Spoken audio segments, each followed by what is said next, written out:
आजकल ब्रिटेन में Boris Johnson का काफी ज्यादा विरोध किया जा रहा है, लिहाजा इस बात की काफी ज्यादा संभावना है कि बोरिस जॉनसन की कुर्सी जा सकती है और ब्रिटिश मीडिया में इस बात को लेकर काफी चर्चा है कि अगर बोरिस जॉनसन की कुर्सी जाती है तो ब्रिटेन के अगले प्रधानमंत्री भारतीय मूल के ऋषि सुनक बन सकते हैं, जो इन्फोसिस कंपनी के फाउंडर नारायण मूर्ति के दामाद हैं। 12 मई 1980 को जन्मे ऋषि सुनक यूनाइटेड किंगडम के बड़े राजनेता माने जाते हैं, जिन्होंने फरवरी 2020 में ब्रिटेन के वित्त मंत्री का कार्यभार संभाला था। वो कंजर्वेटिव पार्टी के सदस्य हैं और उन्होंने 2019 से 2020 तक ट्रेजरी के मुख्य सचिव के रूप में भी कार्य किया है। ऋषि सुनक 2015 से उत्तरी यॉर्कशायर में रिचमंड सीट के भी सदस्य हैं और साउथहैम्पटन में पूर्वी अफ्रीका से आए भारतीय माता पिता की संतान हैं। उनके माता पिता पूर्वी अफ्रीका से यूनाइटेड किंगडम गए थे।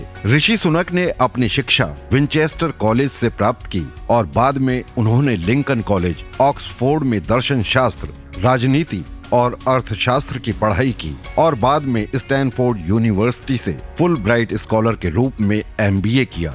ऋषि सुनक के माता पिता मूल रूप से भारत के पंजाब के रहने वाले थे और वो बाद में पूर्वी अफ्रीका चले गए थे, लेकिन फिर वो पूर्वी अफ्रीका से लंदन आ गए। ऋषि सुनक के पिता एक डॉक्टर थे, जबकि उनकी माँ एक केमिस्ट थी और दवा की दुकान चलाती थी। आपको बता दें कि ब्रिटेन में काफी मशहूर हो चुके ऋषि सुनक 2014 से ही श्रीमद् भगवत गीता पर हाथ रखकर अपने पद की शपथ लेते आए हैं और उनकी उम्र अभी सिर्फ 41 साल है। उनका नाता एक साधारण परिवार से रहा है, लिहाजा ब्रिटेन के आम नागरिकों के बीच वो काफी पसंद किए जाते हैं और उनके काम को लेकर उनकी काफी तारीफ होती है। 2020 में जब ब्रिटेन की एक प्राइवेट कंपनी ने सर्वे कराया था तो ब्रिटेन की करीब 60% जनता ने ऋषि सुनक को अपना पसंदीदा प्रधानमंत्री पद का उम्मीदवार बताया था। अगस्त 2021 में डेली मेल की रिपोर्ट के मुताबिक 47% वोटर्स ने कहा था कि अगले एक साल में ही बोरिस जॉनसन को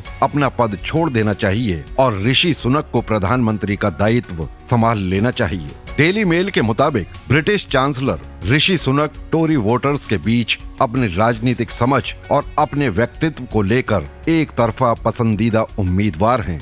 रिपोर्ट में दावा किया गया था कि ब्रिटेन की जनता ऋषि सुनक को एक समझदार, सुलझा हुआ, ताकतवर, काबिल और प्रधानमंत्री पद के लिए विश्वसनीय उम्मीदवार मानती है। स्टैनफोर्ड यूनिवर्सिटी में पढ़ाई के दौरान ऋषि सुनक की मुलाकात अक्षता मूर्ति से हुई, जो इन्फोसिस के संस्थापक नारायण मूर्ति की बेटी है, और फिर दोनों में प्यार हुआ। ग्रेजुएशन के बाद ऋषि सुनक ने कई कंपनियों में काम करने के बाद the children investment fund management और थैलेम पार्टनर्स में बतौर पार्टनर काम किया। बाद में उनकी शादी अक्षता मूर्ति के साथ हो गई और ऋषि सुनक ने भी ब्रिटेन की राजनीति में मजबूती के साथ कदम रख दिया और आज वो ब्रिटेन के प्रधानमंत्री बनने के सबसे प्रबल दावेदार हैं।